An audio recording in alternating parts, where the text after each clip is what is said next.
del mar una estrella anuncia la Navidad y a adorar al niño vienen los habitantes del mar.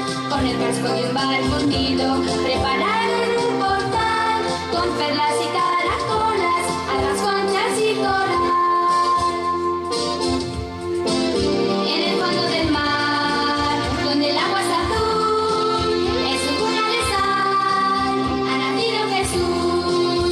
Caballitos de mar cantan la Navidad, paz al mundo en el cielo, la tierra y el mar. Paz al mundo en el cielo, la tierra y el mar.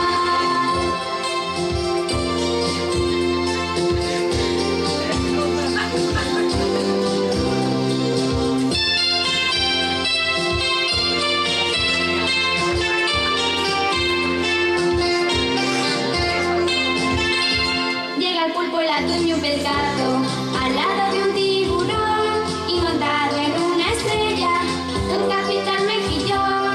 En el casco del barco han escrito con tinta de chipirón: esta noche el mar serena, ha nacido el niño Dios. En el fondo del mar, donde el agua es azul, en su cuna de sal, ha nacido Jesús. Caballitos de mar cantan la Navidad, paz al mundo en el cielo, la tierra y el mar.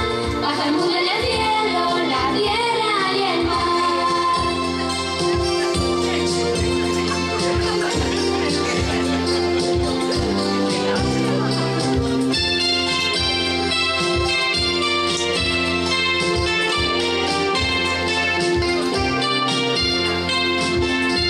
Baltasar viaja en una ballena, Melchor sobre un calamar y Gaspar cabalga lomos de un caballito de mar. Un cangrejo desorientado